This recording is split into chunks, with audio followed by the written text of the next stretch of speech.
আমার নাম মনি। মনি। আচ্ছা, মনি বয়স কত? আমার কাগজপত্রে ২৭ বছর। ২৭ বছর বয়স। সরি ২৮ চলতেছে। আপনার জন্ম জেলা? সিলেট। হ্যাঁ। সিলেটে। বলেন শুনি, কি কি গল্প বলতে এসছেন বা কেনই বা বলতে এসছেন, একেবারে শৈশব থেকে, যেখান থেকে বলতে ইচ্ছে করে বলেন। আমার বয়স যখন ২ বছর তখন আমার বাবা মারা যায়। তো বাবা মারা যাওয়ার আগেই আমার মা থেকে শুনছি। আমার বাবা যখন মারা যায় তখন আমার বুঝার বয়স হয় নাই। আচ্ছা। আমার মা থেকে শোনা কথা। তো আমার দাদার অনেক সম্পদ ছিল। আচ্ছা।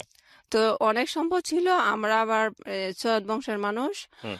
তো আমার বাবা কি ভালো বংশের ছেলে হয়ে হুম। উনি মানুষের কাজকর্মতে যাইতো না। কোনো কিছু করতে চাইতো না। আপনার বাবা? বাবা, হ্যাঁ। আচ্ছা। আর কেউ কিছু করতে বললেও বলতো যে, "না, আমি ভালো বংশের ছেলে। আমি কেন মানুষের গুলামি করব? কেন ভালো মানুষের কাজ করব আমি?" ওকে। তো আমার দাদা যেগুলা রেখে গেছিল, এগুলা আমার বাবা বিক্রি করে। ওনার প্রয়োজনে ক্ষেত বিক্রি করে। মানে সব বিক্রি করে করে খাওয়া, যেটাকে জি, বলে। জি, জি। হুম।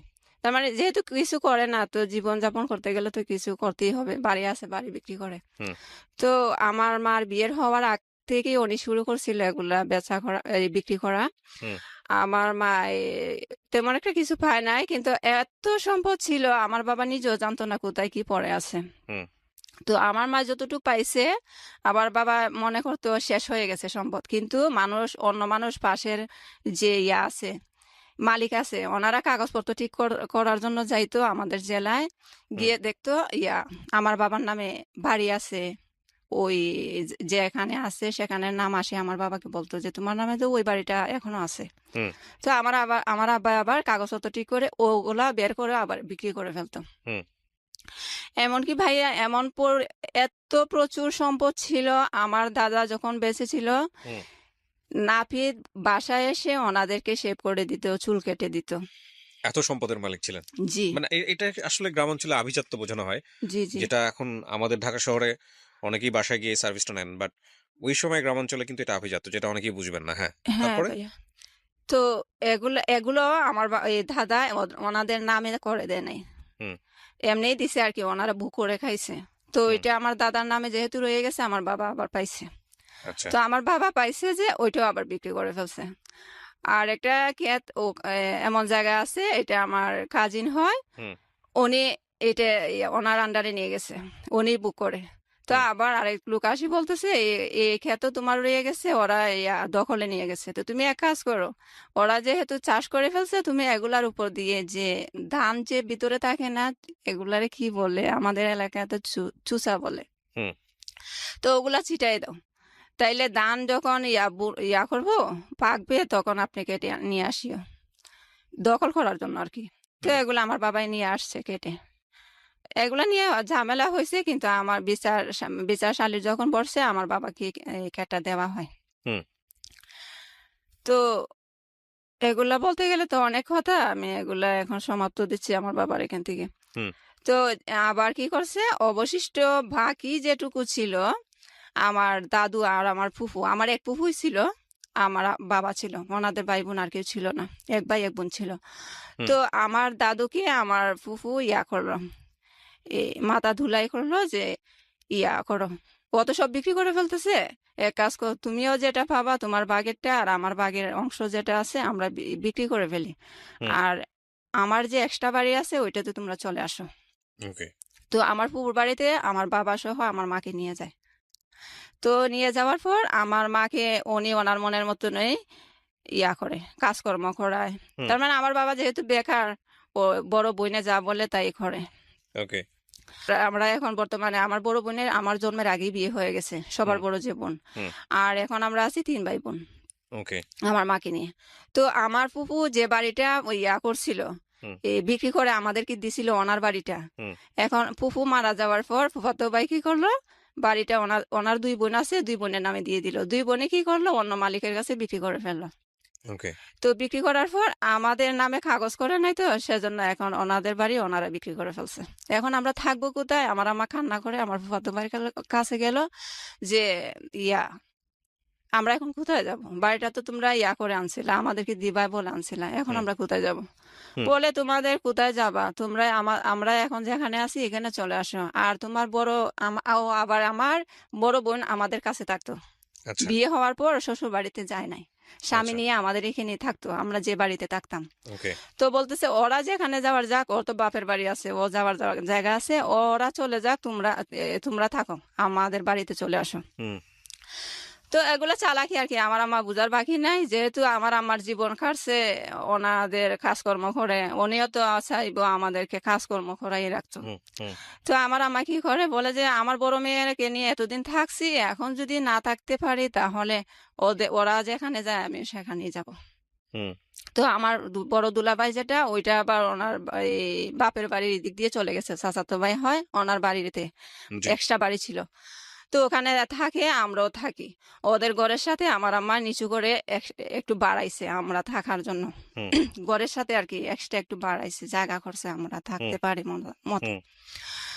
তো থাকার পর খানে গেছে, কত বছর গেছে আমি শিওর না। তারপর আমার বড় আপুর পাশের আর একটা ইয়ে আছে, ফ্যামিলি মেম্বার আছে, হুম। ওনারা দুই ভাই বিদেশে থাকতো। তো বড় ভাই রয়ে গেছে বিদেশে, আর উনি ধরা পড়ে চলে আসছে বাংলাদেশে। হুম। তো আসি আবার ওই আমার বোন তখন ইয়াতে পড়ে, প্রাইমারি স্কুলে পড়ে। তো প্রাইমারি স্কুলে পড়াকালীন আমার বোনকে আমার পছন্দ হয়েছে বা বিয়ে করবে আমার মার কাছে বলে হুম। উনি। ওকে। তো উনি বলার পর ওনারা আবার ভালোই আছে, আমার বড় দুলাভাই আছে না, ওনারা একটু তার মানে ক্ষমতা যেটাকে বলে আর কি, জোর খাটাইয়ে চলে। আর ওনারা হয়েছে, ওনার বাবা ইয়া ছিল, এই হুজুর ছিল। হুম। তো ওনারা ইয়ার থেকে, আমার বড় দুলাভাই থেকে একটু বেটার আছে। আচ্ছা। তো আমার বড় দুলাভাইকে আমার মা যখন বলে, আমার বড় দুলাভাই তো একদম পায়ার হয়ে গেছে, কি আমার হুকুম ছাড়া তুমি রাজি হয়ে গেছে এখানে বিয়ে দিবা, কখনো হবে না। হুম।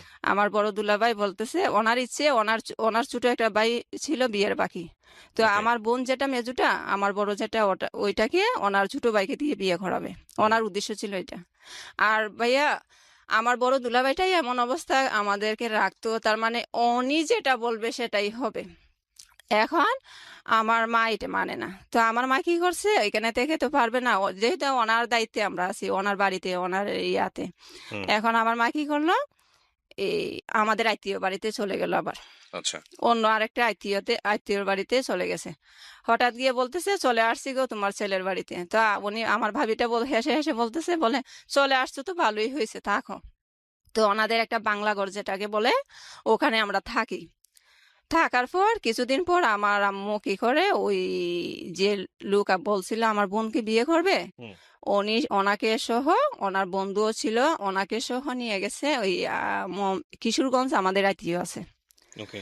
তো আমাদের ওখানে ভাবছে ওনারা তো অনেক কিছু জানে, ওনারা শিক্ষিত, এরপরে রাজনীতিবিদ। তো ভাবছে ওখানে গেলে ওকে ভালোভাবে বিয়ে দিতে পারবো, যেহেতু আমার দুলাভাই এখানে মানতেছে না। হুম। ওখানে আমার বোনকে নিয়ে, আমার বোনকে ওনার সাথে আমার বোনকে বিয়ে দিয়ে দেয়। ওকে। তো আমার মাই তো গার্জিয়ানটা আছে, তাই না? তো আমার বড় দুলাভাই কোথা থেকে খবর শুনছে, শুনে ওনার একটা বন্ধু, ডাকাত বন্ধু একটা সাথে নিয়ে হুম। আমার ইয়া গেছে, বলে যে ওনাদেরকে, আমাদের রিলেটিভ যারা আছে ওনাদেরকে বলতেছে ওকে শুদ্ধ, আমার মার কথা বলতেছে, ওরা দুইজনকে, হুম। ছেলে এবং ওই আমার মাকে বের করে দেওয়ার জন্য ওদের বাড়ি থেকে, ওনাদের বাড়ি থেকে। হুম। ওনারা বলে কেন, আমাদের বাড়ি চিনে আসছে, তোমার কথা আমরা ওনাদেরকে বের করে দিব কেন? হুম। দেয় নাই, দেয় নাই। উনি রেগে এসে ওনার ওই যে পাত্র আর কি বিয়ে করতে গেছে আমার বোনকে, হুম। ওনার সিমেন্টের পালা বানাইছিল ঘর বানানোর জন্য, হুম। এগুলা নিয়ে গেছে রাতের বেলা, আচ্ছা। রাতের বেলা নিয়ে গেছে। আর আমার আম্মা, আমরা যখন ওই যেখানে ছিলাম, ওনাদের ঘর থেকে আমাদের যা ছিল, হুম। আমাদের চাল, তারপরে হলুদ, মায় মশলা, খেতা বালির যা ছিল আর কি, হুম। সব তার মানে লুট যেটাকে বলে, এরকম করে নিয়ে গেছে, ছিনিয়ে নিয়ে গেছে সবকিছু।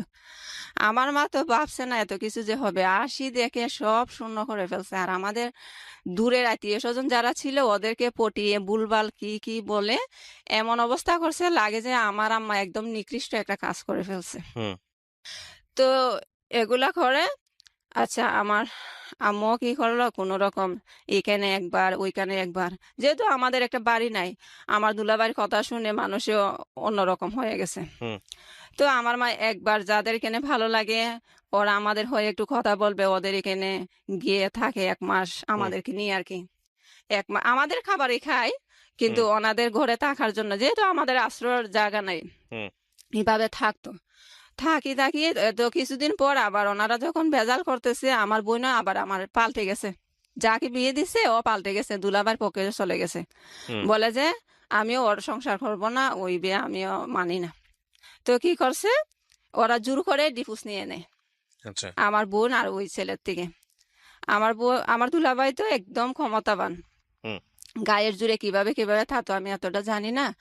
তো এটা জানি ওনারা ডিভোর্স নিয়ে নেয়, এই আর টিপসই নিয়ে নেয়। হুম। তো আচ্ছা, পরে দিয়ে কি করলো, কিছুদিন পর শুনে ওই যে যিনি বিয়ে করছিল উনি আমার বোনকে, উনি আবার কি করছে, এই টিপসই যখন নিয়ে নিছে উনি অন্য জায়গায় বিয়ে করতে চায়। তো হুম। আমার মা কি করছে, আমার মার হাতে কাবিন নামা ছিল আমার বোনের, জি। মেজুটার। তো ওই কাবিন নামা উঠাই আনি মানুষ বলতেছে, যেখানে প্রস্তাব দিছে ওখানে নিয়ে গেছে যে দেখো আমার মেয়েকে ও বিয়ে করছে, তোমরা বিয়ে দিও না। এটা জাস্ট ওনারা জানার জন্য বলছে আর কি। পরে দিয়ে আমার বোন কি করলো, মেজুটা আর আমার ভাইটা ওকে আমার দুলাভাইয়ে খাটায়, ওনার গরু টরু রাখাল হুম। করে আর কি। মেজো বোন তখন কি করে, কিছুদিন পর ওই চিটাগাং চলে যায়। হুম। আমার ফুফাতো বোন একজন ছিল, উনি ওখানেই থাকতো। তো ওনার কাছে আমার বোনটা চলে যায়, হুম। গার্মেন্টসে চাকরি করবে সেই উদ্দেশ্যে চলে যায়। তখন আমি এতটা বুঝি না।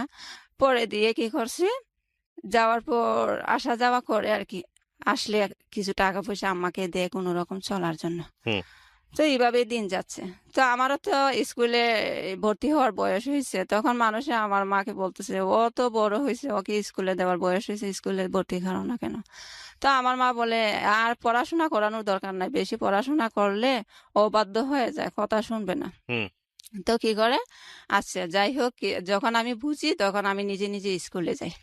আচ্ছা। তো আমার একটা কাজিন ছিল, ওই স্কুলে চাকরি করতো, টিচার ছিল। হুম। তো বলতেছে ওকে, আমার মাকে বলছে ওকে স্কুলে দিয়ে উপবৃত্তির নাম দিব। হুম। তো আমার মা এই উপবৃত্তির কথা শুনে আসি বলতেছে ইয়া কর, ও ও বলছে স্কুলে যাওয়ার জন্য, আমার এই কাজিনের কথা বলতেছে। তো ওনার কথা মতো স্কুলে আসা যাওয়া করি, পড়াশোনা করি। বয়স কত তখন? আপনার কোন কোন ক্লাসে পড়ছেন? ক্লাস 2-তে ভর্তি হই, আচ্ছা। ক্লাস 1 পড়ি নাই আমি। হুম। তখন বয়স 6 ছিল।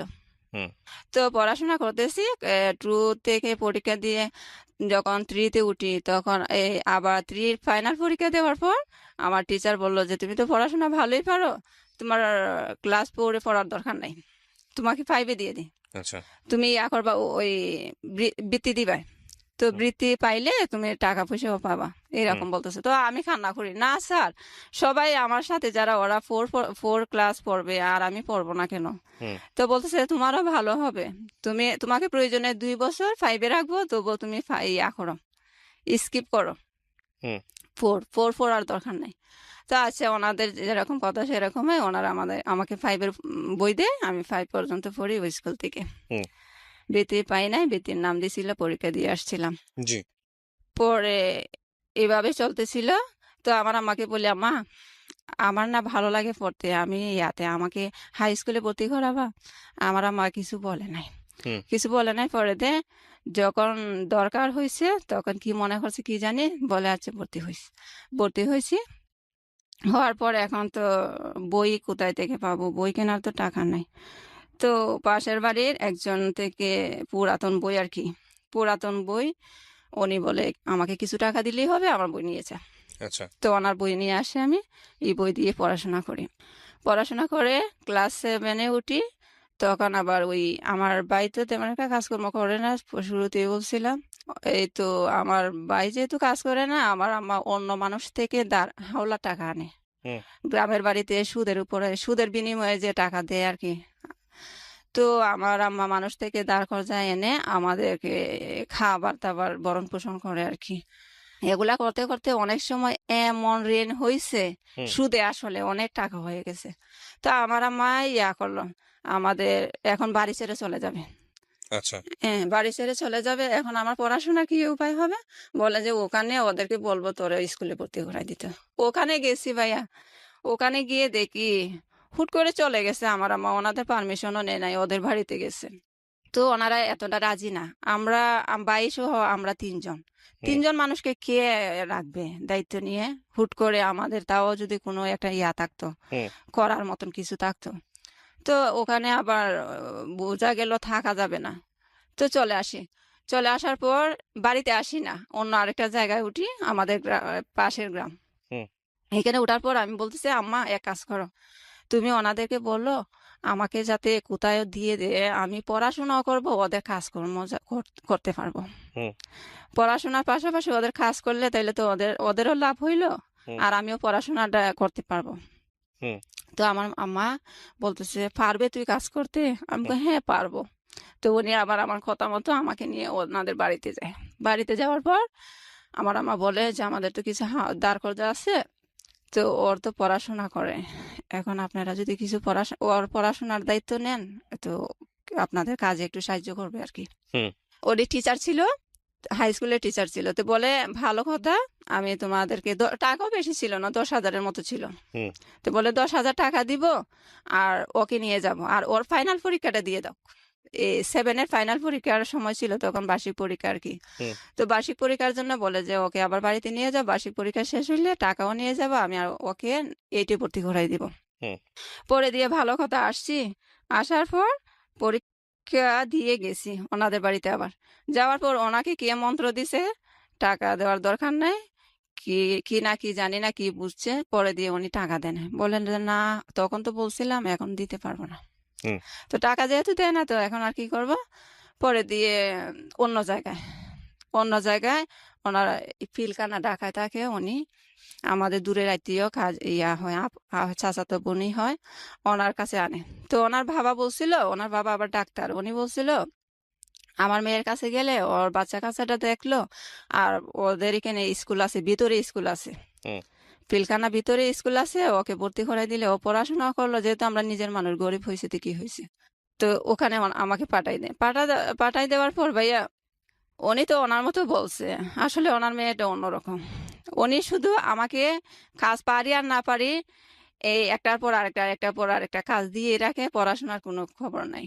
হুম এরকম করতে করতে কোন ক্লাসে পড়তেন তখন আপনি? বয়স কিরকম ছিল? এই ক্লাস 7-এর পরীক্ষা দিয়ে মানে আসছি। আপনাকে বেসিক্যালি বাসায় নিয়েছে কাজের জন্য? হ্যাঁ, ওকে। কিন্তু ওনার বাবা এই কথাটা বলে নাই, ওনার বাবা বলছিল পড়াশোনা পড়াশোনাও করাবে। করাবে। হুম হ্যাঁ। তো উনি আমাকে পড়াশোনার না মনে নাই, এগুলার কোনো চিন্তা ভাবনা ওনার মাথায় নাই, আমি ওনাকে। তখন আপনাদের পরিবার চলে কিভাবে? মানে আপনাদের পরিবারে টাকা পয়সা দেয় কে? বড় ভাই ছিল ওই সময়টাতে? হ্যাঁ, আমার বড় ভাই, আমার কিছু ইয়া, করতো ওই সময়টাতে বড় ভাই? হ্যাঁ আমার দুলাভাইয়ের কথা সেজন্যই আমি বলছিলাম, আমার হ্যাঁ। দুলাভাইয়া হাত করে আমার বাইকেও নিয়ে গেছে। পয়সা কড়ি দিত পরিবারে? না না না, দিত না। তাহলে আপনারা কি খেয়ে বাঁচতেন? খাওয়ার জন্য আমার মা দাঁড় কর্জা করছে, এখন দাঁড় কর্জা করার জন্য, সুদ করার জন্য আমি একদিক দিয়ে চলে আসছি, আমার আম্মা একদিক দিয়ে। মানে চ- আপনার মা একদিকে, আপনি একদিকে। একদিকে। এক বোনের তো বিয়ে হয়ে গেছে। হ্যাঁ। আপনি আর হচ্ছে এক বোন চিটাগং চলে গেছে, আচ্ছা। আর আমি বাসার উদ্দেশ্যে এখানে চলে আসছি। হুম ওনারা পড়াশোনা করাবে, ওদের কাজে সাহায্য করব। ওকে। তারপর তারপর এখন আমার ওনাদের আবার একজন। পড়াশোনা করেন, আপনাকে কাজ করায়? না হ্যাঁ। না, হ্যাঁ হ্যাঁ, কাজ করায়, কাজও করায় কি ভাইয়া, আমি তো কখনো কাজ করি নাই। একটু ভুল হইলে ধরেন বলছে মাছটা বাজি করতে হবে, তো আমি যদি মাছটা এমনি দিয়ে দিই, উনি আমাকে এমন ভাবে কথা বলে ভাইয়া, শুধু হাত তুলে না, এমন ভাবে উনি কথা বলে, তবুও আমি এগুলো মনে নেই না, তখন ছোট ছিলাম তো, মনে কষ্ট লাগে না। হ্যাঁ, একটু খারাপ লাগতো, বুঝতাম উনি আমাকে বকতেছে, কিন্তু এতটা সিরিয়াসলি ভাবি নাই যে উনি হুম আমাকে আঘাত দিয়ে কথা বলছে, বা উনি যেটা বলে আনছে সেটা করে না, আর উল্টো আমাকে টর্চার করতেছে, সেটা মনে হুম করি নাই। হুম তো আমার আম্মা আবার ওনাদের রিলেটিভ আসছিল ওনার বাসায়, এসে দেখছে, আর উনিও মনে হয় বলছে আমি কাজকর্ম এতটা পারি না। তো আপনাকে আসলে পড়াশোনা করাইতো না, আপনাকে বেসিক্যালি কাজ জি করাইতো? ভাইয়া। তো তারপর? ওনার একজন কাজিন আবার আসে, ওনার চাচাতো বোন হয়, হুম যে আপুর কাছে আমি ছিলাম, ওই আপুর ইয়া চাচাতো বোন বাড়ি থেকে আসে ওনার হুম এখানে বেড়াতে। তো বেড়াতে এসে আমাকেও দেখে যায়, আর ওনাদের এখানে বেড়াইয়া যায়। তো হুম আমার মা আবার বাড়িতে আসছে, ওই যে ঋণের জন্য চলে গেছিল না বাড়িতে, হুম আমার আম্মা আবার আমার খবর নেওয়ার জন্য বাড়িতে যাতে মানুষে না দেখে, হুম লুক লুকাইয়া আসছে ওনাদের বাড়িতে। আচ্ছা। আসি বলতেছে, আমার মেয়েকে দেখে আসছো, মনিকে দেখছো? হুম বলছে হ্যাঁ দেখে আসছি। তো কয় স্কুলে ভর্তি করাইছে?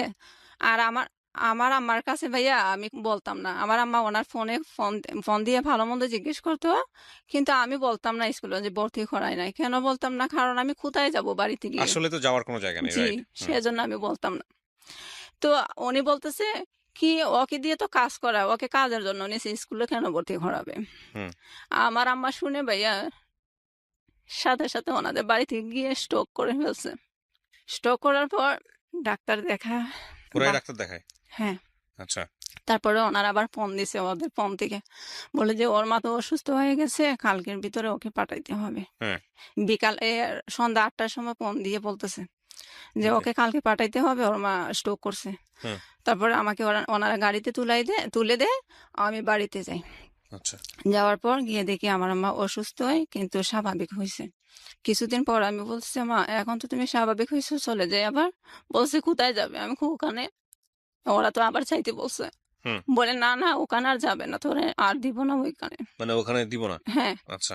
তারপরে কি করছে আমার আম্মা, আমাদের আরেকটা আত্মীয়র বাড়িতে গেছে, এমনি ঘুরতে গেছে আর কি। হুম। তো ওনারা আবার বলতেছে এই ওনাদের বাসায় যে কাজের মেয়েটা ছিল ও নাকি বাড়িতে আসে আর যাবে না বলতেছে। হুম। তো আমার আম্মা আমাকে আসি বলতেছে, ওরা তো কাজের মেয়ে খুঁজতেছে, তুই নাও এখানে চলে যাও, ওরা তো নিজের মানুষ আছে। হুম। তা আমি বলি, না না আমি নিজের মানুষের কাছে যাব না। মানুষের কাছে গিয়ে বলে বলে হাঁটবে, বলবে যে ও আমার বাসায় কাজ করে, আমার বাসায় কাজ করে। আমি যে মানুষের কাছে থাকলে মানুষে জানবে না আমি কি করতেছি, সেখানে আমি থাকবো। ওকে। তো আমার আম্মা বলে, তুই যদি না যাস আমি চলে যাব। তো আমার আম্মা কিন্তু আবার বাসা বাড়ি কাজ করে নাই, কখনো করে নাই। যা করছে আমার ফুপুর সংসারে করছে আর কি। হুম। আর এমনিতেই করে নাই, এমনিতে বেড়ানোর মতো আছে আমার আম্মা। আমি যখন ঢাকা চলে আসছি তখন বেড়ানোর মতো নেই, আমাদের রিলেটিভ যারা আছে ওনাদের এখানে ছিল কিশোরগঞ্জ। হুম। তো আমার আম্মা বলছে, তুই না গেলে আমি চলে যাব। তো উনি যখন বলছে, আমার মা যখন বলছে আমি না গেলে উনি চলে যাবে, তখন আমার গায়ে লাগছে, তখন বলে যে যা চলেই যাই। তো আমি ওনার আম্মা যেখানে পাঠাইছে ওখানে চলে গেছি। হুম। যাওয়ার পর উনি আমার খাজিন হয়, চাচাতো বোন হয়। উনি আমার আরো ক্লোজ গোষ্ঠী চাচাতো বোন। তো উনি আমাকে অনেক কাজকর্ম করে যে অনেক পছন্দ করে, কারণ এখানে থেকে শিখে ফেলছি তো। হুম। ওনার কাজকর্ম করে যে উনি আমাকে অনেক আদর করে, আদর করে কিন্তু ভাইয়া, আদর করে ওনার সাথে আমাকে ঘুমও পাড়ায়। আচ্ছা। কিন্তু ভাইয়া একটা জিনিস কি আমার কাজ করছে, ওনার বোনের মেয়ে, ওনার ওনার ভাইয়ের মেয়ে হুম। ওনার বাসায় থেকে পড়াশোনা করে, আর আমি কাজ করি। কিন্তু ওদের পড়াশোনা দেখে আমার মনে একটা ইয়া হইলো যে যে আমি একটু পড়তে আমিও চাই। তো একটু পড়তে চাই। হ্যাঁ। হুম। তো এখানে তো সম্ভব না, ওনারা তো নিছি কাজের উদ্দেশ্যে, তো হুম। এখানে তো বললেও হবে না। হুম। তা আমি কিছুদিন পর 3 মাস থাকি এখানে। আচ্ছা। 3 মাস থাকার পর 3 মাসে ওনারা আমাকে 900 টাকা দিছিল। 900 টাকা দেওয়ার পর আমি চলে গেছি বাড়িতে, বেড়ানোর কথা বলে। তারপরে ওনার ভাই আরেকদিন গিয়ে বলতেছে, আয় আয়, তুই তো বেড়াইছ 2 দিন, এখন চলে আয়। আমি হুম। বলি যে না আমি আর যাব না, আমি স্কুলে ভর্তি হব। তো আচ্ছা। এখন স্কুলে ভর্তি হব, কোথায় থাকবো? স্কুল তো আছে কিন্তু কোথায় থাকবো? তো আমার আম্মাকে বললাম, আম্মা আমার আম্মার বাপের বাড়ি যেটা, ওখানে আমার আম্মারও কেউ নাই। আমার আম্মা একাই, আমার আম্মার বাবা মার এক হুম। সন্তান। হুম। তো আমার আম্মারও আত্মীয় স্বজন কেউ নাই। তো আমার নানার বাড়িতে দূরের আত্মীয় হয়। তো আমি বলছি, ওই ভাবিকে বলো না আমি এখানে তাকিয়ে পড়াশোনা করব। আচ্ছা। ওনারা একটু জায়গা দিবে কিনা আমাকে থাকার জন্য। তো আমার আম্মা আমার কথা শুনে ওনাকে বলছে, ভাবিকে বলার পর বলে আচ্ছা থাকো। তো তখন রমজান মাস ছিল, হুম। ক্লাস 7-এ পরীক্ষা দিয়ে আসছিলাম না, 8-এ ভর্তি হয়েছি। জি। তো ভর্তি হওয়ার পর ক্লাস করি, ওনার এখানে থাকি, ওনার কাজে একটু সাহায্য করি আর পড়ি। পড়াশোনা করার পর ভাইয়া হঠাৎ করে, আসলে পরের বাড়িতে এগুলো হয় না, আর হঠাৎ করে আমার বোন আসছে বাড়িতে। হুম। আসি বলতেছে, এক কাজ কর।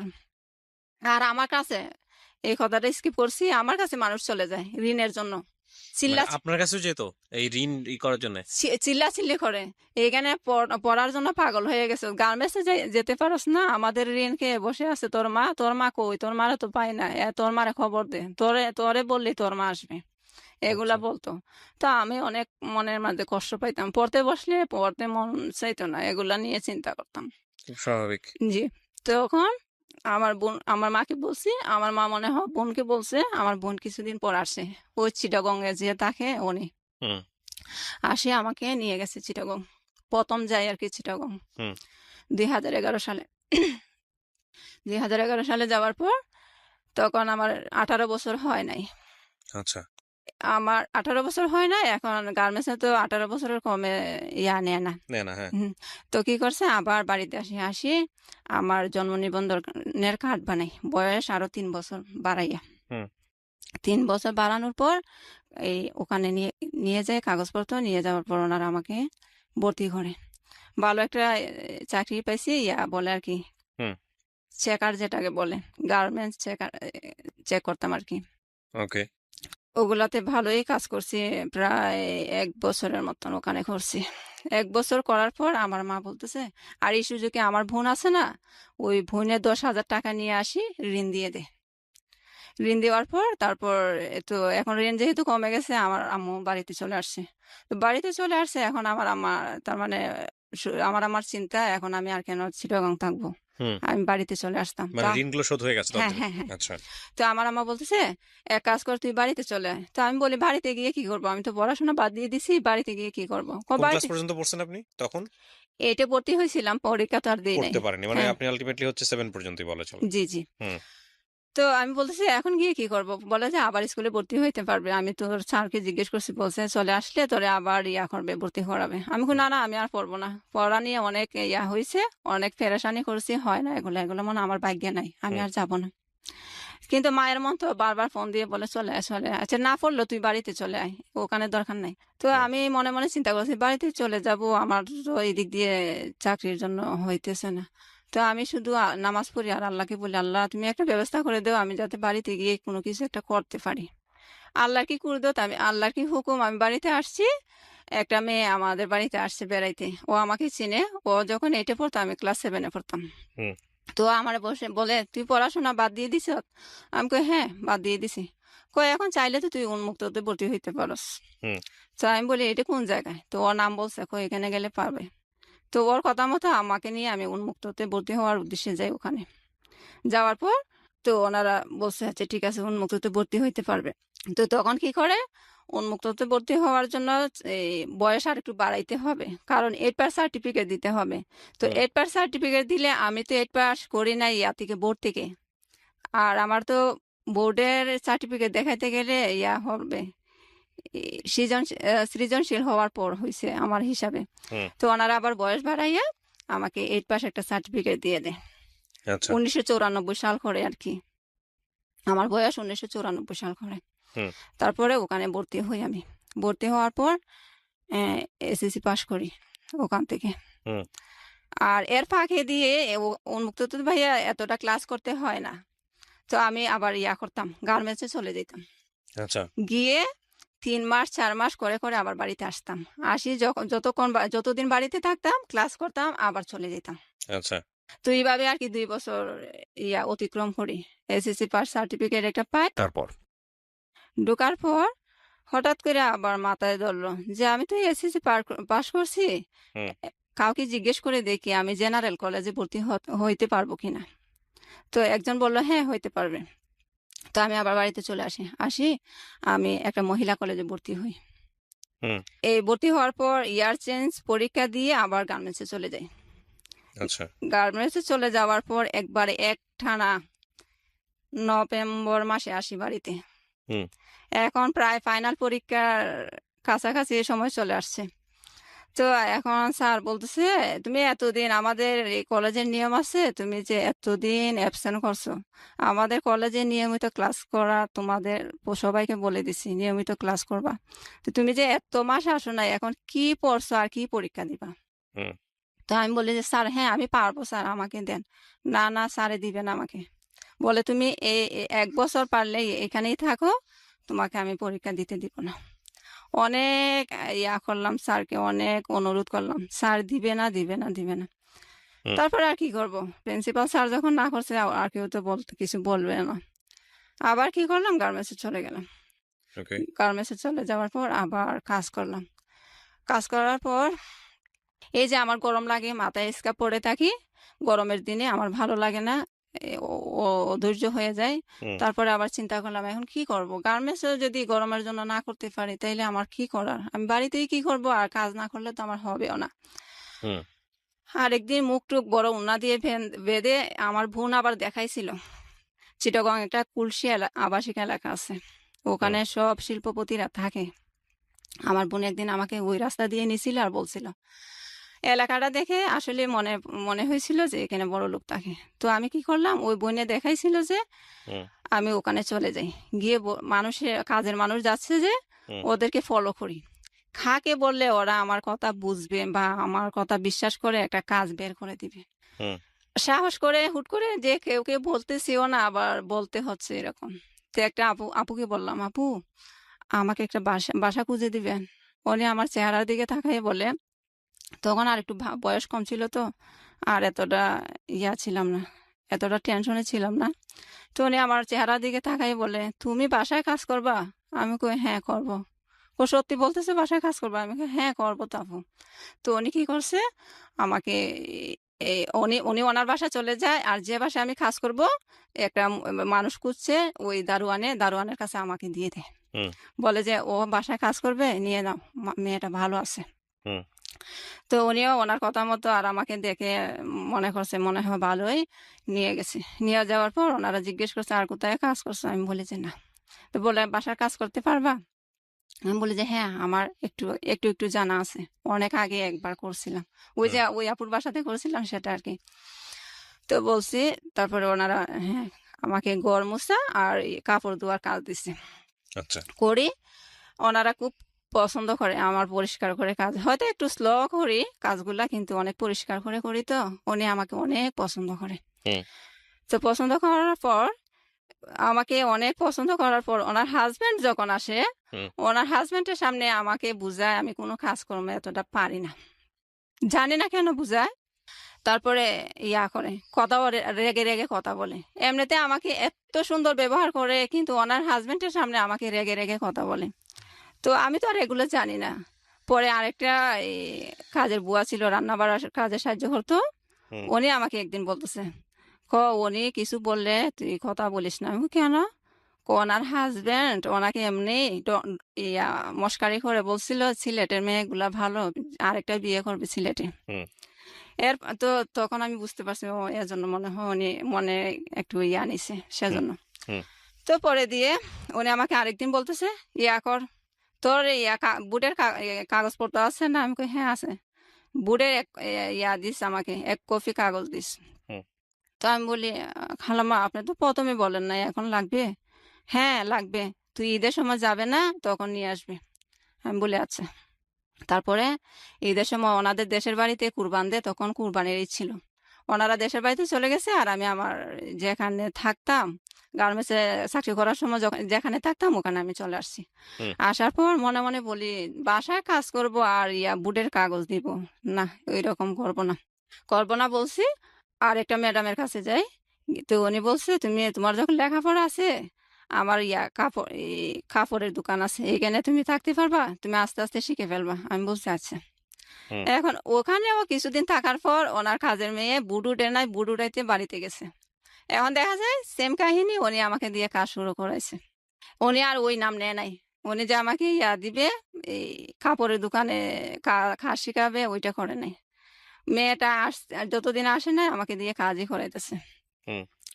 এত কাজ ভাইয়া, তারপরে আমি চলে আসছি।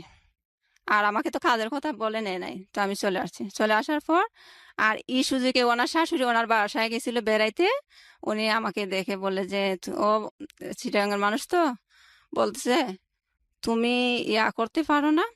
এই গার্মেন্টসে চাকরি করতে পারো না?" আমি বলি, "হ্যাঁ নানু, গার্মেন্টসে কাজ করতাম, এখন করব না।" তো এখন বললে, "আচ্ছা, তুমি এক কাজ করো। আমার নাম্বারটা তোমাকে দিয়ে যায়, আমার বউকে শুনাইও না।" ওনার ছেলের বউকে না শুনাইতে বলছে। হুম। "আমার ছেলের বউকে শুনাইও না, আমার নাম্বারটা তুমি গোপনে রাখো।" তো রাখলাম। রাখার পর আরেকদিন ওনাকে আমি ফোন দিছি। বলি, "নানু, আমি বলছি, আমি মনি বলছি।" বলে, "ও, ভালো আছেন?" আমি কই, "হ্যাঁ।" কত, "তুমি আমার বাসায় আসতে পারবা, আমি তোমাকে ঠিকানা দিলে?" আমি কই, "হ্যাঁ, আসতে পারবো।" উনি ঠিকানা দিছে, ওনার বাসায় গেছি আমি। ওনার ওনার বাসায় যাওয়ার পর উনি আমাকে অনেক আদর করছে। বলে হুম। যে, "তুমি যদি ইচ্ছে করো গার্মেন্টসে চাকরি করতে, আমার এখানে থেকে করতে পারবা। আর থেকে করতে পারবা।" এখন ওনার একটা মেজো ছেলের বউ গেছে বেড়াইতে। উনি আমাকে কি করছে, শুনছে ওনার বড় ছেলের বউর কাছে আমি ছিলাম। এখন উনি আমাকে ভয় দেখানো শুরু করছে। বলে, "আমার শাশুড়ির কথা এখানে আসছো, তোমাকে মানুষে গুম করে ফেলবে। তুমি তুমি তো হঠাৎ করে গ্রামের বাড়ি থেকে শহরে আসছো, এগুলা বুঝবা না। তোমাকে মানুষ কোন সুযোগে গুম করে ফেলবে। তুমি চলে যাও। হুম। তুমি যেখান থেকে, যে বাসা থেকে আসছো, এখানে চলে যাও। হুম। আমার শাশুড়ির কথা মতো তুমি এখানে থাইকো না।" আর শাশুড়িকেও শাশুড়ির যেভাবে বুঝবে ওইভাবে বুঝাইছে। ওনার মেজো ছেলের বউ। হুম। তো নানু বলতেছে তোমাকেই এক কাজ করি। উনি বুঝতে পারছে ওনার ছেলের বউ যে চালাকি করতেছে। তো উনি আমাকে বলে তুমি এক কাজ করো, আমার বড় ছেলের বউ যখন শুনতে পারবে তখন আমার প্রতি রাগ করবে, বলবে যে আমি ষড়যন্ত্র করে তোমাকে নিয়ে আসছি।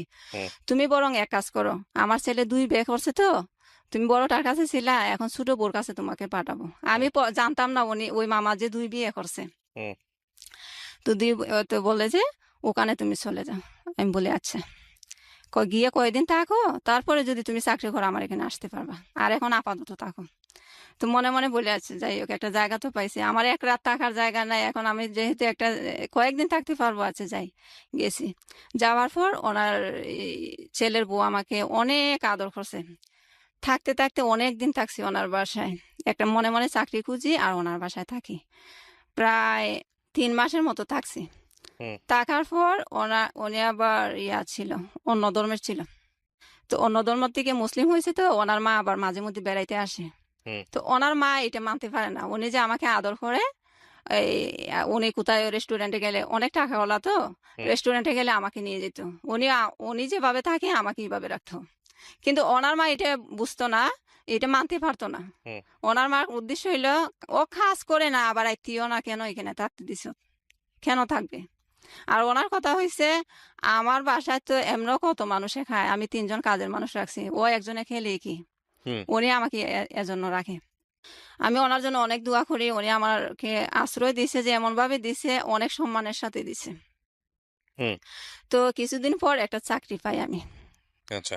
আগে যেখানে কাজ করতাম, যে গার্মেন্টসে, ওই গার্মেন্টসের ম্যানেজারকে আমি বলি স্যার, পার্সোনাল থেকে আমি ম্যানেজার স্যারের নাম্বারটা নিই, হুম। নিয়ে বলি স্যার আমি মনে বলছি, আমি তো আগে ওখানে চাকরি করে আসছি, এখন স্যার হঠাৎ করে বাড়ি থেকে আসছে, আমার একটা চাকরি দরকার।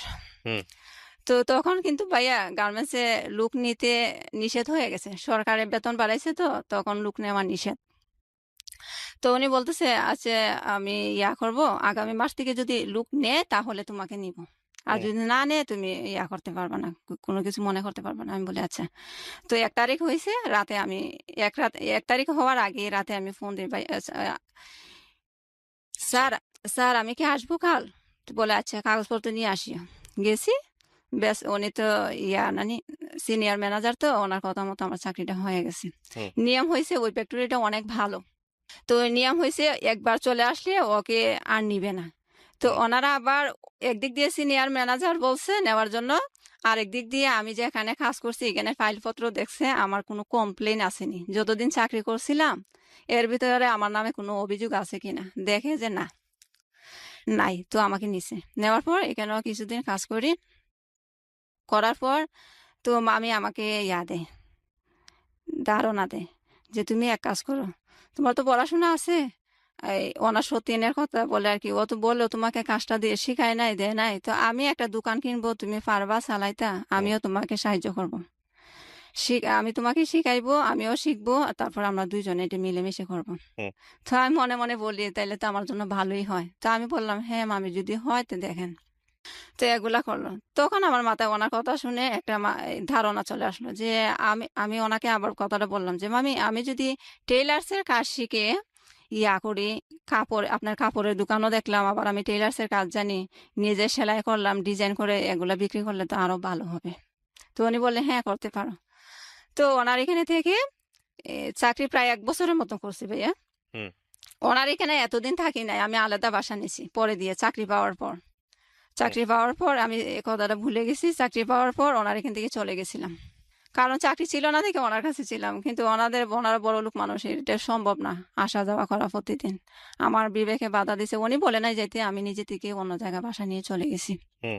চলে যাওয়ার পর প্রায় 1 বছরের মতো করছি। আর এর ভিতরে আমার আম্মা ফোন দিয়ে বলে করছে, আমি না, আমার ভাইকে তখন বিয়ে, আমার ভাইয়ের বিয়ের কথাটা তো বলি না, আমার ভাই আবার বিয়ে করছে এই সুযোগে, এর আগেই বিয়ে করছে। হুম। তো বিয়ে করার কিছুদিন পরে আমি চলে যাই আর কি চিটাগং। আগের কথাটা পিছনে বলতেছি আবার। তো আমার ভাই বিয়ে করার পর আমি তখন বাড়িতে ছিলাম না, আমার ভাই হঠাৎ করে ফোন দিয়ে বলে আমার তো বিয়ে ঠিক হয়েছে, তুই বাড়িতে চলে আস। হুম। তাই আমি বলি কোন দিন বিয়ে? কালকে হবে, গায়ে হলো, তার পরশু দিন বিয়ে। আমি অবাক হয়ে গেছি, কি রে ভাইয়ের বিয়ে ঠিক করলো, আমাকে বললো না, এখন বলে বিয়েতে যাওয়ার জন্য। আচ্ছা যাই হোক, চলে আসলাম বলছে যখন। যাওয়ার পর গিয়ে শুনি ভাইয়া বোর নাকি আরেকটা বিয়ে হয়েছে।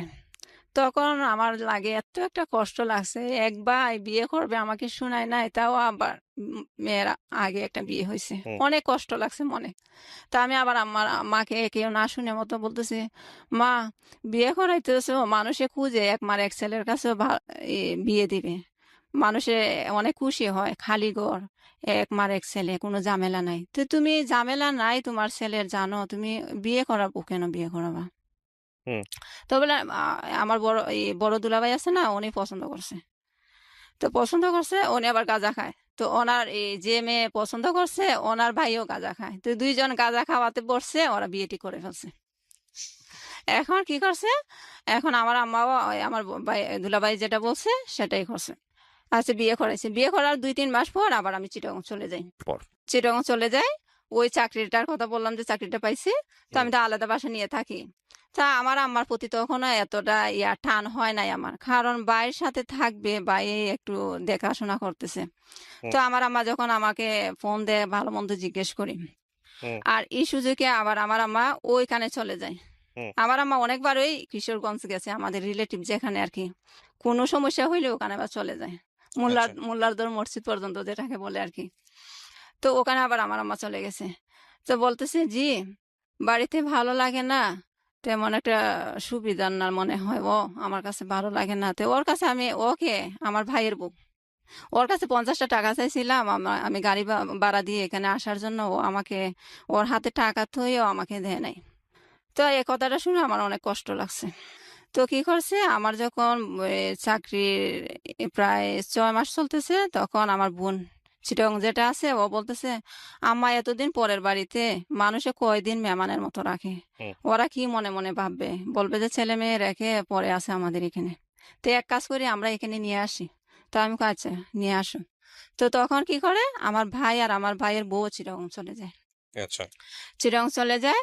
চিটং চলে যায়, আমার ভাইয়ের বউ তখন প্রথমে যাইতেছিল না। আমার এই ওনারা আমার বইনে বলছিল, তুমিও যখন আসো আমরা সবাই চলে যাই বাড়িতে, একটু আয় উন্নতি হবে, তুমিও গার্মেন্টসে কাজ করলে, তো সবাই একসাথে করলে বাসা ভাড়া টাসা ভাড়া দিয়ে টাকা কিছু থাকে, আর একা করলে এটা হয় না। হুম উনি যাবে না, বলে যে তোমাদের আইবে তোমরা বুঝো, আমি কেন চাকরি করে দিব তোমাদেরকে, যায় নাই। তো উনি 1 বছরের মতো বাড়িতে ছিল। এই সুযোগে উনি, ওনার একটা বাচ্চা হয়, মেয়ে, হুম আমার ভাইয়ের মেয়ে হয়। হুম তো ভাইয়ের মেয়ে হওয়ার পর ওই আমার আম্মুকে যখন নিয়ে গেলাম চিটাগং, তো 15 দিন হয়েছে আমার ভাইয়ের মেয়ের। ওরা আবার করতেছে, বারবার ফোন দিচ্ছে আমার বোনকে, মেজো বোনকে, বলতেছে আমাদের এখানে তো জায়গা নাই, ওনার বাপের বাড়িতে গেছে। আমার আম্মা যেহেতু বাড়িতে নাই, কে দেখাশোনা করবে, ওনার বাপের বাড়িতে গেছিল। বলে যে আমরা তো এতদিন রাখতে পারবো না, আমাদের ঘরে জায়গা নাই, তোমাদের ইয়া ভাইয়ের বউ আর তোমাদের ভাইয়ের ইয়া মেয়েকে তোমরা নিয়ে যাও, যেখানে তোমরা থাকো ওখানে ওদেরকে নিয়ে যাও। হুম আচ্ছা, পরে দিয়ে কি করলো, আমার মা আমার বোন ওরা গিয়ে আনলো, আমার আম্মা আবার গেল আর কি ওদেরকে আনার জন্য। জি এখন ভাইয়া আমার ভাইও গেছে, কারণ যেহেতু একটা ছোট বাচ্চা আনতে পারবে না মহিলা মানুষ সব, তো আমার ভাইও গেছে। আমার ভাইকে আমার ভাবির ভাইয়ের বউ বলতেছে, আমার আম্মার সামনে, আমার বোনের সামনে আমার ভাইকে বলতেছে, শুনো, কাজকর্ম যা করবা ওর কাছে এনে দিবা, ও আইবে সব বুঝবে, আর তুমি কাজ যা যা করো সব টাকা ওর কাছে এনে দিবা। তো এখন আমার আম্মা আমার বোনে শুনছে কথাগুলো। তো আমার আম্মা আবার বলতেছে, দেখছো আমাদেরকে আমাদেরকে সামনে রেখেই বললে ওনার ননদের কাছে এনে দেওয়ার জন্য, তো আমরাও তো এখানে আছি, ওকে বললে আড়ালে বলতো, আমাদের সামনে কেন বলছে? আচ্ছা, এগুলো আমার আম্মা বেশি মনে নেয় নাই। নেয় নাই পর ওখানে গেছে, ওদেরকে নিয়ে আবার আমার আম্মা ওখানে গেছে। গিয়ে অনেক দিনই থাকছি, লকডাউনের আগে গেছিল, তারপরে লকডাউন হয়। আমি তখনও চাকরি করি গার্মেন্টসে। তো আমি যে বাসায় থাকতাম ওই বাসা থেকে আমার আম্মা বলে এখানে চলে আয়। আমি ওদেরকে 2,000 টাকা এই বাসা ভাড়া দিতাম, আর আমারটা আমি পাক করে খাইতাম। হুম তো আমার আম্মা বলতেছে, ওইখানে একজন এক এক জায়গায় থাকার দরকার নাই, তুইও আমাদের কাছে চলে আয়। আমার ভাইয়ে বাসা ভাড়া নিছে, যেহেতু আমার ভাইয়ের বউও থাকবে, আমার মাও গেছে, তো বাসা নিছে। তো বলে ও একা মানুষ, রুজি করবে যেগুলো, এগুলো তো বাসা ভাড়াই চলে যাবে। হুম, তো তুই যদি আস, তুইও কিছু দিলে ও দিল, খাওয়া বাসা ভাড়া এগুলো চলবে। তো আমি আমার মার কথা মতো চলে গেছি। আবার আমার বোন যেটা আছে, মেজো বোন, ও আবার বান্ধবীর কাছেই থাকে, শুরু থেকে এখন পর্যন্ত বান্ধবীর কাছেই থাকে। তো আমরা আর কি ভাই ভাই আর আমি একসাথে থাকি, আম্মা সহ। হুম, তারপর এগুলা করতে করতে লকডাউনের সময় গার্মেন্টস বন্ধ দিছিল। তখন আবার মামি বলল, তোমার তো চাকরি, ইয়া, মামি আবার জানতো না আমি যে গার্মেন্টসে চাকরি করি। মামি জানতো আমি একটা ইয়াতে, এই এগুলা কি বলে, ডায়াগনস্টিক সেন্টারে একটা চাকরি পাইছি, এরকম মনে করতো। হুম, আমিও বুঝাই নাই গার্মেন্টসে চাকরি করতে করি যে। তো কি করছে, ওই মামি বললো, তোমার তো চাকরি এখন বন্ধ, তুমি চলে আসো আমাদের এখানে, আমার খালি বাসায় থাকতে ভালো লাগে না। তো হুম, গেছি, মামি অনেক আদর করে। আর তারপর কিছুদিন থাকার পর রোজা শুরু হয়ে গেছে। তো রোজা শুরু হওয়ার পর কিছুদিন পর আবার শুনি, ফোন দিছি যে চাকরি কোন দিন খুলবে, ফ্যাক্টরি কোন দিন খুলবে। ওনারা বলে যে 2 তারিখে, আগামী মাসের 2 তারিখ থেকে গার্মেন্টস খুলবে। তো আমি আবার অ্যাবসেন্ট ট্যাবসেন্ট করি না, যেহেতু আমি চাকরি করি, কেন অ্যাবসেন্ট করবো। আমি আবার চলে আসি।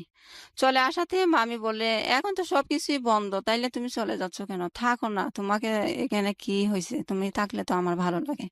আমি বলি, না মামি, চলে যাই ওখানে, আমার ইয়া, অনেকদিন তো থাকছি ওখানে, চলে যাই। তো চলে আসছি। আমি চাকরি করি, রোজার মাসে চাকরি করি। লকডাউন, সবকিছু বন্ধ, ঘুরাই ঘুরাই যাইতে হয় ফ্যাক্টরিতে, তাও হুম, গেছি। যাওয়ার পর এভাবে চাকরি করে হঠাৎ করে দেখি ভাইয়া, আমার আম্মা ওই বাসায় বন্দি অবস্থায় থাকতে থাকতে একদম ওনার শরীর দুর্বল হয়ে গেছে, চলাফেরা করতে কষ্ট হয়, হুম, সিঁড়ি বাইয়ে উঠে যে উনি একদম নিঃশ্বাস ফেলতে পারে না। তো ওনাকে আবার আমি অ্যাবসেন্ট করে ডাক্তারের কাছে নিয়ে যাই, চিটাং মেডিকেল নেওয়ার পর আমার মাকে এক জায়গায় দাঁড় করাইলাম, উনি সিরিয়ালে দাঁড়াইতে পারবে না, হুম, আমার মা। তো আমি বললাম, আম্মা তুমি ইয়া করো, চেয়ারে বসে থাকো, আমি সিরিয়ালে দাঁড়াই, তোমার সিরিয়াল যখন আসবে তখন তুমি দাঁড়াবা। তো আমার মাকে চেয়ারে বসাই রাখছি। হঠাৎ করে একজন ইশারা করতেছে, আমি পিছনে তাকাইতাম, পিছনে তাকাই দেখি আমার মা একদম বমি টমি করে শেষ, নিচে পড়ে গেছে। তারপরে আবার চলে গেলাম, গিয়ে আমার আম্মাকে নিলাম, ইয়াতে হসপিটাল থেকে বের হইলাম, হওয়ার পর হুম, পানি দৌড়াইয়া গিয়ে আবার এই দোকান থেকে পানি কিনে আনলাম, আইনে ওনাকে পরিষ্কার টরিষ্কার করে পানি খাওয়াইলাম। মাস্ক টাস্ক একদম পরাই ফেলছে। তারপর আমার মাস্কটা ওনার মুখে দেই, আর আমি আবার আমার উন্না দিয়ে মুখ করে ফেলি। তারপরে আবার ডাক্তার, আমি কই, আম্মা, এখন কয়, না না, আমার বাসায় নিয়ে চল, আমি ডাক্তার দেখাবো না। আমি বলতেছি, তুমি তো এখন তোমার সিরিয়াল চলে আসছে, কষ্টটা যখন করছো একটু কাজে লাগুক। এখন জোর করে নিয়ে গেলাম ডাক্তারের কাছে। তো উনি আবার এই পরীক্ষা টরীক্ষা দেয় ডাক্তারে। তো আবার বাড়িতে চলে আসছি, যেহেতু আমার খারাপ লাগতেছে, পরীক্ষা ওই দিন করি নাই, বাসায় চলে আসছি। এরপরে আম্মা বলে, না না, আমি আর জীবনও ডাক্তারের কাছে যাব না, আমি মরে গেলেও ডাক্তারের কাছে যাব না। এরপরে এখন ভাইয়া ডাক্তারের কাছে তো যাই না, আমার ভাই আছে, বোন আছে, ওরাও ডাক্তারের কাছে আমাকে কোনো দিন বলে নাই নিয়ে যাবে। আমি চাকরি করি, সময় পাই না, অ্যাবসেন্ট করে নিয়ে গেছি। ওনারা ইচ্ছে করলে কিন্তু প্রতিদিনই নিয়ে যেতে পারতাম, কারণ হুম, ভাইয়ে ছুটা কাজ করে, উনি কিন্তু গার্মেন্টসের কাজ করে না, রাজমিস্ত্রি কাজ। আর বোনে চাকরি করে না, এমনি মনে চাইলে একবার করে, তারপর ভালো লাগে না, চাকরি ছেড়ে দেয়। তো উনি এক হিসাবে অবসরই আছে, কিন্তু এমনি আসবে, আড্ডা মারবে, কথা টথা বলে চলে যাবে বান্ধবীর বাসায়, কিন্তু একদিনও বলে নাই যে আমার শরীরটা যখন দুর্বল আমাকে ডাক্তার দেখাই। উনি কিন্তু আমার থেকে অনেক বেশি জানে, উনি অনেক দিন ধরে চিটাং থাকে, কিন্তু কোথায়ও উনি চেষ্টা করে নাই। পরে দেখে আস্তে আস্তে আম্মা একবারে দুর্বল হয়ে যাচ্ছে, আর আমার চেহারা অন্যরকম হয়ে গেছে। তো আমি বললাম, আম্মা, এই ইয়া করো, এই আমার ভাইয়া আবার ঘর বানিয়েছিল, ঋণ করে একটা টিনের ঘর বানিয়েছিল। হুম, আমার মেজো বোন যেটা, এটা এই পাক দিয়ে একবার চলে গেছিল ইয়াতে, বিদেশে, হুম, আমাদের কাউকে বলে নাই, আমার মাকেও বলে নাই। বিদেশ গিয়ে বলতেছে ফোন করে, আম্মা আমি তো বিদেশে চলে আসছি। হুম, তখন একদম আমার আম্মা একটু কষ্টই পাইছে, কারণ বিদেশে গেছে, আমাকে বলবে না, এখন গিয়ে বলতেছে গেছে। আচ্ছা যাই হোক, ওনার মনের মতো গেছে। তো আমার বড় বোনের আবার, সবার বড় যেটা, ওটার আবার ইয়া হয়, পাথর হয়, হুম, পেটে পাথর হয়। তা চিকিৎসা করবে, অনেক টাকা লাগে। তো আমার বোনে তখন 50,000 টাকা দেয়, যেটা ওকে, বিদেশে গেছে তখন, বিদেশ থেকে 50,000 টাকা দেয়। তো 50,000 টাকার বিনিময়ে বলছে বাড়ি দেবে, আমাদের তো বাড়ি নাই, ওনার কাছে বাড়ি বিক্রি করবে। তো উনিও বলছে, আচ্ছা আমি 50,000 টাকা দে, তোমরা 1 লাখ টাকা দিয়ে যে 16 শতক জায়গা কিনছো, ওখান থেকে আমাকে কতটুক জায়গা দিবা, বলে যে অর্ধেক দিবে। হুম। অর্ধেক দিবে বলছে। এখন টাকা নেওয়ার পর টাকাও দেয় না, বাড়িও দেয় না। তো ও আবার বাড়িতে চলে আসছে। ওই বিদেশ বেশি দিন থাকে নাই। হুম। ও তো বাংলাদেশে কাজ করতে পারে না, বিদেশে আর কি করবে, কিছুদিন পরেই চলে আসছে। আসি বলতেছে, তোমরা কি করবা, বাড়ি দিবা না তো টাকা ফেরত দিবা? তো বলে, আমাদের কাছে এখন কি টাকা আছে, টাকা ফেরত দিব? তো বলে, তাইলে আমার বাড়ি দেও। বাড়ি দিবে না, কি ঝামেলা করে। তো পরে দিয়ে কোনো রকম 2 শতক জায়গা দিবে, রাজি হয়েছে। তো 2 শতক জায়গায় ও রেজিস্ট্রারি করে নাই, লেখে রাখছে আর কি হুম। ওনার নামে। তো ওই 2 শতক জায়গার মধ্যে আমার ভাই একটা ঘর বানায়। তো ঘর বানাবে, যে টাকা নাই। তো টাকা নাই, আমার আম্মাকে দিয়ে আবার ইয়া আনায়, ঋণ আনায় মানুষের কাছ থেকে হুম। ঘর বানানোর জন্য। হুম। তো এখন আমার আম্মাকেই তো চিনে, ওই ঋণ আবার কি করছে, রয়ে গেছে। তো আমি বললাম, আম্মা, এই ঋণের জন্য আবার আমার ভাই বাড়িতে আসে না, চিটাগং গেল যে। তো আমি বললাম, আম্মা, এক কাজ করো, এই আমি এই যে টাকা টাকা জমাইছি, এখান থেকে কিছু টাকা মানুষকে দিলে তোমাকে ইয়া করবে না, হুম। এতটা টর্চার করবে না। তুমি বাড়িতে চলে যাও, বাড়িতে গেলে হাঁটা চলা করলে তোমার ভালো লাগবে। এখন দেখি আমার আম্মা অনেক খুশি হয়ে গেছে। ওকে। হ্যাঁ, অনেক খুশি হয়েছে। তারপরে আমি আবার 2019 সালের, সরি 2020 সালের নভেম্বর মাসে আমার আম্মাকে নিয়ে বাড়িতে আসি। হুম। বাড়িতে আসি, আমার আম্মাকে রেখে যাই। আর ঋণগুলো আমার আমার নিজের হাতেই দিই। আবার যদি আমার আম্মা একজনকে না দিয়ে আরেকজনকে দিয়ে দেয়, উল্টাপাল্টা করে, আমি বলি যে, কার কাছ থেকে আনছো ওদেরকে বলো, আমি দিয়ে দিব। 35,000 টাকা আমি আর কি আমার হাতে ছিল, বেশি ছিল না, 35,000 টাকা আমি দিই, হুম। যেগুলা জমাইছিলাম গার্মেন্টসে চাকরি করে। তারপর আবার আমি চলে যাই ওখানে। তো ওইখানে গিয়ে আমি ভাবলাম, বাসা ভাড়া দিয়ে খাবার, এখন নিজের খাবার খেয়ে আমার টাকা জমে না। তো আমি আবার মামিকে বললাম, ওই যে মামির কথা বললাম, ওই মামিকে আবার বললাম, মামি, আমি 2টা মাস আপনার বাসায় থাকি, চাকরি করতে পারবো? উনি বলে, আচ্ছা, পারবা। এখন উনি যখন রাজি হয়েছে, পরের দিন যাব, চাকরি থেকে এসে পরের দিন ওনার বাসায় যাব। উনি আবার হুট করে ফোন করে বলতেছে, তোমার মামাকে জিজ্ঞেস করছিলাম, তোমার মামা বলে কাছে থাকলে আত্মীয়তার সম্পর্ক নষ্ট হয়ে যায়, দূর থাকলে ভালো। তো এখন না করছে যখন, আর তো যাইতে পারি না। এখন দেখা যায় এখানে থেকে হবেও না। তো আবার বলি, মামি, আছে দেখেন, আত্মীয়তার সম্পর্কে যেমনই হোক, আপনি তো আমাকে সবসময় ভালো করছেন, এখন অন্তত 2 মাস থাকার জায়গা দেন আমাকে। তো উনি রাজি হয়েছে, কয়, আচ্ছা, আসো। 2 মাস থাকি ওনার বাসায়। তো আবার কিছু টাকা জমে, কারণ ওনারা তো আমার থেকে খাবারের টাকা নেয় না। তো টাকা আবার জমে। হুম। জমার পর, ওই যে বললাম, উনি আমাকে একটা বুদ্ধি দিছিল, ইয়া করবে, কাপড়ের দোকান দিবে, এখানে আমি কাপড় বিক্রি করব। তো আমি বলি যে, মামি, এক কাজ করি, আমি টেলার্সের কাজ শিখি। বলে যে, আচ্ছা। তো ওনার এখানে তাইকে টেলার্সের কাজ করি, শিখি। ওনার পরিচিত একজন টেলার্স, উনি যাদেরকে দিয়ে কাপড় বানায়, ওনাকে বললো আমাকে কাজ শেখানোর জন্য। তো বলে, আছে, প্রতি শুক্রবারে ওর বন্ধ হবে, আমি ওকে সেদিনে শিখাইবো। তো মামি বলছে, আচ্ছা, ঠিক আছে। তো শুক্রবারে শুক্রবারে দেখা যায় তেমন একটা শেখানো হয় না। পরে দিয়ে আমি কি করলাম, আমি কই, মামি, এই কাজটা যখন শিখবো ভালো করে শিখি, চাকরি না হয় আমি ছেড়ে দিই। হুম। চাকরি প্রথমেই তো বললাম, ভাই, আমার মাথায় সবসময় কাপড় রাখলে আমি সহ্য করতে পারি না, গরম, অতিরিক্ত গরম লাগে। তো ওনাকে এত কথা না বলে আমি বলি যে, এই কাজটাই আমি ভালো করে শিখি আর চাকরি ছেড়ে দিব। আচ্ছা। এখন ভালো কথা, অনেক দিনই গেছি, চাকরি ছাড়ার পর প্রায় 15 দিনের মতো ওনার ওই টেলার্সের এখানে যাতায়াত করছি শেখার জন্য। হুম।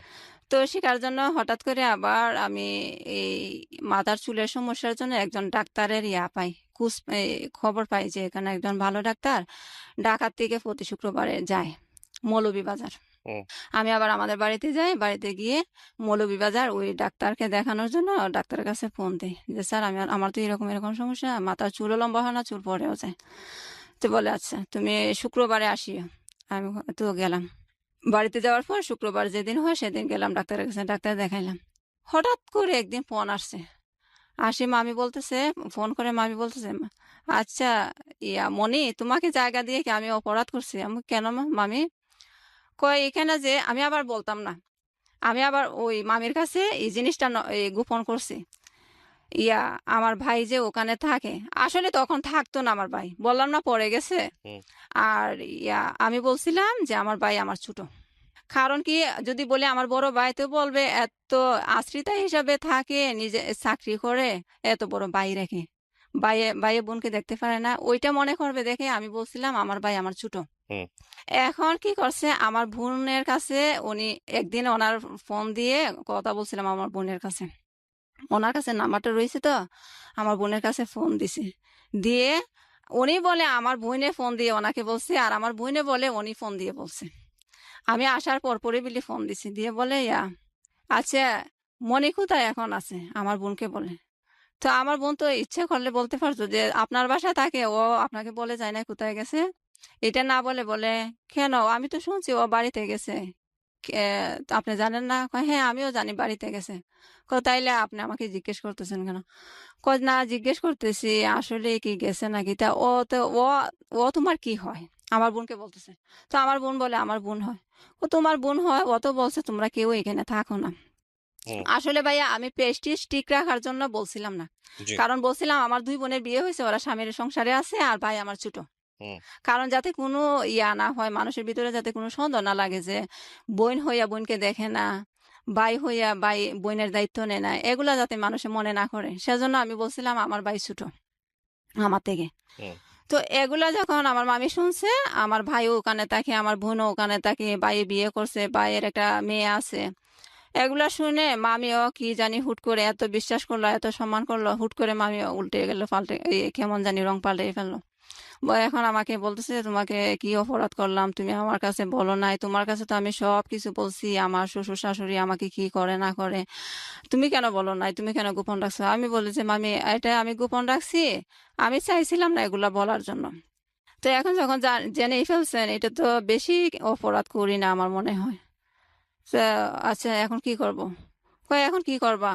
আমাকে অনেকে অনেক কথা বলে, বলে যে মেয়েরা বিশ্বাস করে দিছো যদি চুরি করে কিছু নিয়ে যায়। অনেকে অনেক কথা আমাকে বলছে, বাবা তোমাকে তো আমি অনেক বিশ্বাস করছি, আসলেই তো মানুষের কথাই ঠিক, বিশ্বাস করাটাই তো আমার পাপ, এরকম বলতেছে। তো উনি যখন এরকম বলছে ওনার এখানে তার যাইতে পারি না আমি। তো আমি বাড়িতে থেকে যাই। থেকে যাওয়ার পর এখন কি করব? আবার চিটাগাং নতুন করে যাই, গিয়ে আবার করি, বাসায় আবার চাকরি নিই। চাকরি নেওয়ার পর কিছুদিন করলাম, আমার আম্মা আবার অসুস্থ। কত সালের গল্প এটা আপনি যেখানে আছেন? এখন যেখানে আছি এটা ২০২১ সালের জানুয়ারির মাসে। মানে এই তো কয়েক মাস আগের গল্প। এই সময়ের মধ্যে আপনার কি বিয়ে দেওয়ার চেষ্টা হয়েছে পরিবার থেকে? না ভাইয়া, কখনো একবারও হয় চেষ্টা করেনি? না। কোনো সম্বন্ধও আসেনি? জি না, আচ্ছা। সম্বন্ধ আসে না ভাইয়া। আমার মাথার চুলের সমস্যাতে আমাদের গ্রামের সবাই জানে। জানে। আর আপনার এই যে বাবা মারা যাওয়ার পরে ঋণগ্রস্ত বা আপনাদের আসলে পায়ের নিচে মাটি বলতে কিছু নেই, অর্থনৈতিক সমস্যা, এই বিষয়গুলো কি সবাই জানে? হ্যাঁ সবাই জানে। এজন্যই কোনো প্রস্তাব আসে না? হ্যাঁ সম্ভবত এজন্যই আসে না, কিন্তু ভাইয়া গরিব ঘরের মেয়েদেরও তো বিয়ে হয়। হুম। এখন আমার সম্ভবত আমার যেটা মাথায় কাজ করে আর কি, আমার চুলের সমস্যার জন্য হয়তো বা কেউ আসে না। আচ্ছা। আমি একটা জিনিস আপনার কাছ থেকে জানতে চাই যে, আপনার বয়স এখন কত বলছিলেন? এই তো ১৯৯৪ সালে ২৮ চলে। ২৮ চলে। আপনার ভবিষ্যৎ কি চিন্তা? আপনি ফিউচার নিয়ে কি চিন্তা করেন? আমি যখন গল্পটা শুরু করি তার আগে আপনি স্টুডিওতে বসেছিলেন। আমি বাইরে থেকে আসলাম। এসে আমি স্টুডিওতে ঢুকলাম, দেখলাম আপনি স্টুডিওর এক কোণায় বসে একা, একা কান্নাকাটি করতেছেন। কেন? মানে কি চিন্তা করেন আপনি ভবিষ্যৎটা নিয়ে? কান্নাটাই বা কেন? খান্নাটা ভাইয়া আমার তো মনে করেন উপর দিয়ে আপনারা যেরকম দেখতেছেন, ভিতরে আসলে কিছু নেই। কিছু নেই বলতে কি, আমার মাথার সমস্যার কারণে কোনো পাত্র আসে না বিয়ের জন্য। আবার আমার ফ্যামিলি থেকেও কেউ চেষ্টা করে না। আর ফ্যামিলি তো একরকম আমাকেই দিয়ে চলে। ফ্যামিলি বলতে আমার ভাই আলাদাই হয়ে গেছে এখন। মানে আপনাকে আমি বাসায় আমার মাকে নিয়ে থাকি। কাজ করে সাপোর্ট করতে হয়, মাকে সাপোর্ট করতে হয়। হ্যাঁ। তো মা অসুস্থ। মা এমন অসুস্থ ভাইয়া, মার চোখের সমস্যা, গলার মধ্যে টিউমার হইছে, তারপরে হাত ভেঙে গেছে। হুম। গল্পটা কেন বলতে চাইলেন আপনি আজকে রেডিওতে? এটা আমাকে একটু বলেন প্লিজ। আমার ভবিষ্যৎ নিয়ে কিছু আছে যে আমি মনে করি না। হুম। এটা আমার আশা নাই। কারণ আমার মাথায় চুল নাই, এখন পর্যন্ত বিয়ে হয় নাই। হুম। আমি যখন আমার আম্মার জন্য যেতে হয় বাড়িতে, হুম। আমার আম্মা অসুস্থ হয়, কিছুদিন পর পরই আমার বাড়িতে যেতে হয়। হুম। তো কিছুদিন পর পর মায়ের জন্য যাই, কিন্তু বাড়ির মানুষে এখনো জানে আমি পড়াশোনা করি। আমি যে ইন্টারের ফাইনাল পরীক্ষা দিয়ে দেই নাই। আমি যে এখন পরীক্ষা ইয়া পড়াশোনা না করে কাজে গৃহকর্মীর কাজ নিছি, এগুলা কেউ জানে না। আচ্ছা। তো এগুলা কেউ জানে না, সবাই জানে আমি পড়াশোনা করি। আপনি রেডিওতে অনুষ্ঠানটা শোনেন? এই যে হ্যাঁ এখানে যে শুনি। আসলেন, হ্যাঁ। কতদিন যাবত শোনেন? এটা ভাইয়া আসলে এখন তো আর সময় হয় না,